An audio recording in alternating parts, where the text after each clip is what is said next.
Les amis, comment allez-vous? Bienvenue dans cette nouvelle vidéo. Excusez ma voix éraillée en cette période. Je suis malade, enfin je sors de maladie comme tout le monde. Et je vous fais une vidéo très courte pour vous parler de la Mazda 3 que j'ai à l'essai pour cette journée. Donc une voiture que je connais, mais dans une configuration très jolie, avec un joli bleu. Donc j'avais envie de vous en reparler un petit peu, puisque comme je viens de prendre le CX-30, je voulais vous faire un petit point parce que les différences sont notables. Et j'avais juste envie de vous la montrer parce qu'elle est très belle. En version 122 chevaux, boîte automatique, donc c'est toujours le 2 litres. Alors ça bip, c'est la détection de vitesse. Je suis à 51 au lieu de 50. Cette version a le détecteur de vitesse, les nouvelles normes, hein, donc voilà. Alors la CX-30 est plaisante et la Mazda 3 l'est encore plus au niveau plaisir de conduite, puisqu'on est beaucoup plus bas dans la voiture, le centre de gravité est plus bas. Et en version 186 chevaux, je pense que c'est une des meilleures voitures qu'il peut y avoir sur le marché. Et là, on est sur la version 122 chevaux, mais c'est quand même un 2 litres.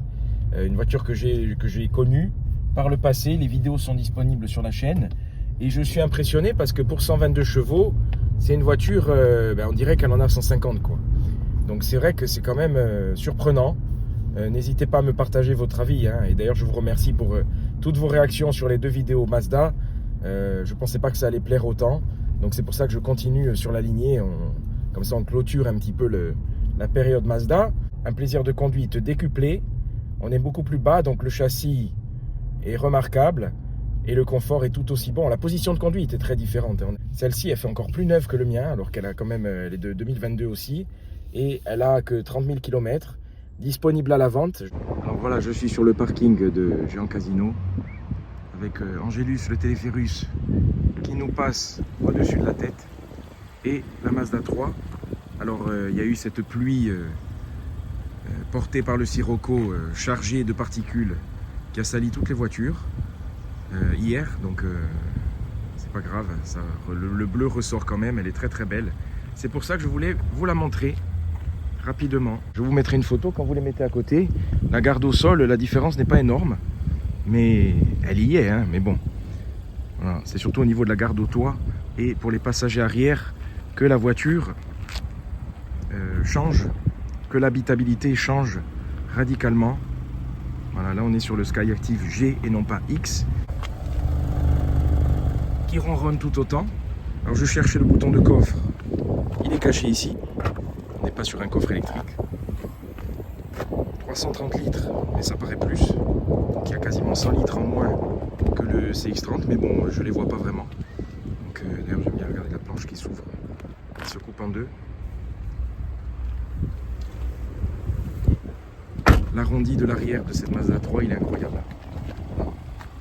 Avec ce joli bleu, les jantes noires, on est sur une configuration totalement différente que mon CX-30.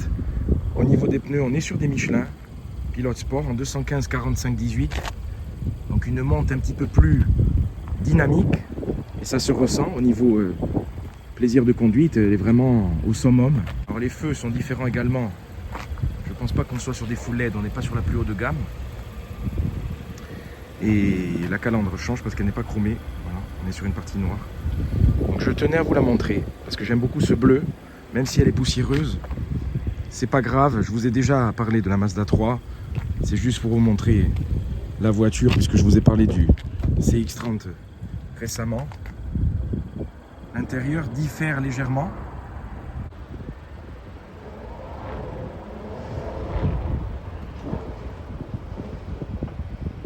Ça oui, c'est beau. Ici en fait la configuration est différente puisqu'on a des surpiqûres rouges. Tout est moussé. Elle est très propre, elle est comme neuve. Les tapis en caoutchouc. On est sur l'interface qui est modernisée par rapport à mon CX-30. Donc c'est écrit en plus gros. C'est plus joli, mais bon. Sinon ça reste tout à fait sobre et discret. Voilà, sur piqûre rouge. Les aérateurs qui se prolongent. Sinon ça change pas grand chose. On a toujours ces beaux compteurs. Le volant est comme neuf, hein. Vraiment, on dirait qu'il a été changé. C'est incroyable. Voilà, c'est là que ça change le plus par rapport au CX-30. Les passagers arrière, il y a quand même de la place aux jambes, mais en fait ça change pas grand chose. C'est surtout la garde au toit. Et la vitre qui est plus grande sur le CX-30. Un petit peu plus de luminosité, mais sinon, on est bien dans cette Mazda 3. Maintenant que j'ai le CX-30, et comme j'ai dit, j'ai pas pris la Mazda 3 parce qu'il n'y en avait pas en 186 chevaux, et puis j'avais pas envie de prendre la même chose.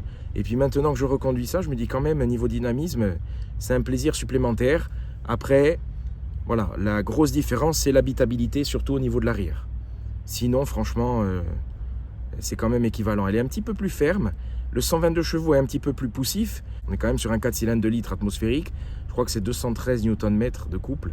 C'est pas énorme, mais la boîte, l'étagement de la boîte fait que on sent quand même un réel dynamisme. Donc, bravo Mazda. Vous avez juste à cliquer une fois sur ce bouton pour couper les alertes. Et puis, c'est tout. Il n'y a pas besoin de rester appuyé. Ça, c'est bien pensé aussi de la part de Mazda. Je vous mets la fiche. 23 500 €. Le CX-30 186 chevaux était quasiment au même prix. Mais celle-ci fait beaucoup plus neuve. Donc c'est sûr que ça donne envie. Voilà. Mais bon, je vais garder mon CX-30 pour l'instant. Hein. On va arrêter le délire. Surtout qu'il y a une nouvelle voiture qui arrive, je vais vous en parler. Voilà, on est sur un tissu surpiqué. Mais voilà, en ce moment, je fais l'apologie. Regardez la finesse du siège aussi. Hein.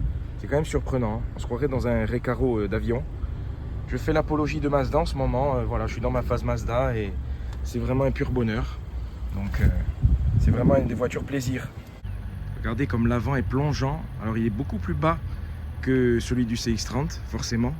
On dirait une lame de rasoir. Les jantes noires, voilà. J'aime beaucoup la config. Alors, c'est dommage qu'il y ait cette barre chromée. Hein. J'aurais préféré qu'elle soit noire également. Alors, ça relève un petit peu, mais bon, tant qu'à faire, avoir la config full black avec la petite jupe en bas qui est noire. Voilà, l'arrondi de l'arrière, j'aime beaucoup. Je suis fan de la Mazda 3. Après, l'habitabilité, ben, ça se voit. Hein.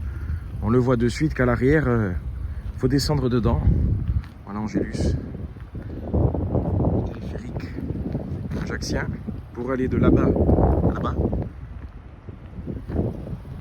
2 sorties d'échappement quand même. Le capot pèse 3 tonnes. Et voilà le Skyactiv G, 122 chevaux. Alors il y a aussi le 2 litres 140 chevaux qui est dispo. Hein. Donc il y a quand même du choix. Il est un petit peu plus brillant que le 186 chevaux, je trouve. Mais en tout cas, il est volontaire. Ici, on est sur une version qui n'a pas le volant chauffant et qui est un petit peu au niveau intermédiaire dans la gamme. Mais en tout cas, c'est très beau et c'est super agréable. Au niveau position de conduite, comme je vous dis, on est mieux que dans le CX-30. Le CX-30, on est plus assis. Donc vraiment, pour faire de la route, c'est un pur plaisir, cette Mazda 3. Je les ai mis à côté, je vous mets la photo. Le CX-30, comme je vous dis, c'est un peu comme la DS4, quoi. C'est une berline surélevée. On est sur le SUV berlinisé, donc la différence n'est pas énorme. Il faut passer au CX-60 pour avoir la cassure, où là vraiment on est sur un truc typé 4x4. Mais en tout cas, c'est un pur plaisir. On a les mêmes rangements, les gobelets. Là-bas, on a... je ne sais pas si c'est la recharge par induction, mais on a le rangement ici également énorme. On a tout. Voilà, c'est juste l'arrière en fait, la partie arrière qui change. J'ai regardé même l'inclinaison du pare-brise. Hein. Il n'y a pas énormément de différence. Hein.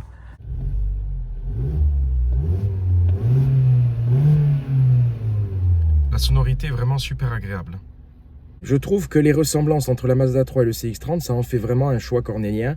Comme je vous dis, l'habitabilité, c'est vraiment le point qui change. Mais sinon, c'est difficile. Bon, maintenant, j'ai pris le CX-30, je ne vais pas bouger. Mais pour l'avenir, la Mazda 3, en 186 chevaux, surtout qu'elle a un kit, elle peut avoir un kit sport. Il y en a, j'ai vu sur Instagram, il y en a qui... Enfin, sur les réseaux sociaux en général. Il y en a qui modifient vraiment les Mazda 3 et qui en font des voitures de course, quoi, de compétition. Après, c'est de l'atmo, hein, donc voilà, il faut aller dans les modifs. Mais déjà, au niveau esthétique, vu la forme de la voiture, qui a été élue d'ailleurs plus belle voiture, hein, je ne sais plus en quelle année, mais elle a vraiment une ligne pure, et ils en font des modifications incroyables. Ça en fait vraiment une voiture de course à la japonaise. Donc il y a vraiment un esprit apaisant, et c'est un pur plaisir. C'est pour ça que je voulais vous montrer cette voiture. Il y a toujours le même mode sport, hein, et quand je le mets, ça affiche en bas en orange, gauche. Voilà. Mode sport hypothétique, la boîte auto c'est la même. Et quand on met, d'ailleurs, je ne l'ai pas montré dans le CX-30, mais si on met le levier à gauche, on peut passer en manuel, avec plus et moins. Très agréable. Alors les freins sont un peu plus mordants, mais c'est toujours pareil. C'est pareil que sur le CX-30. C'est pas comme une voiture française où dès que vous appuyez, vous êtes dans le tableau de bord. C'est progressif. D'ailleurs, il grince un petit peu. J'ai remarqué aussi sur le CX-30. Dites-moi si vous avez ce problème aussi. Apparemment sur les japonaises, les freins, enfin du moins sur les Mazda, ça a l'air d'être un problème connu. Ça grince. Bon, un peu comme sur l'Audi RS3. Voilà. D'ailleurs, on l'entend. Ouais, ça grince. Ça vibre plus, hein. Et je sens plus de vibrations que dans le 186 chevaux. Elle est moins douce, paradoxalement. Mais elle est tout à fait suffisante et il ne faut pas avoir peur du chiffre parce qu'il y en a qui disent oh, elle n'a que 122 chevaux pour cette grosse voiture. Mais en fait, au niveau ressenti, elle en a plutôt 140. Et d'ailleurs, elle mesure 6 cm en plus en longueur que le CX-30. Donc elle est encore plus étirée avec cet avant qui plonge réellement. D'ailleurs, on le voit. Ça plonge vraiment sous la voiture de devant. Regardez comme on est bas par rapport à la C1 devant. C'est quand même incroyable. Donc c'est vrai que la grosse différence avec le CX-30, c'est ça. La hauteur d'assise, bon, la garde au sol est légère, la différence est légère, mais bon, il y a la différence quand même et l'habitabilité. Sinon, plaisir, confort, il n'y a rien à dire. Deux visions différentes. En fait, deux voitures très ressemblantes et très différentes à la fois. Voilà, un CX-30 et la Mazda 3, la différence de gabarit, elle est légère.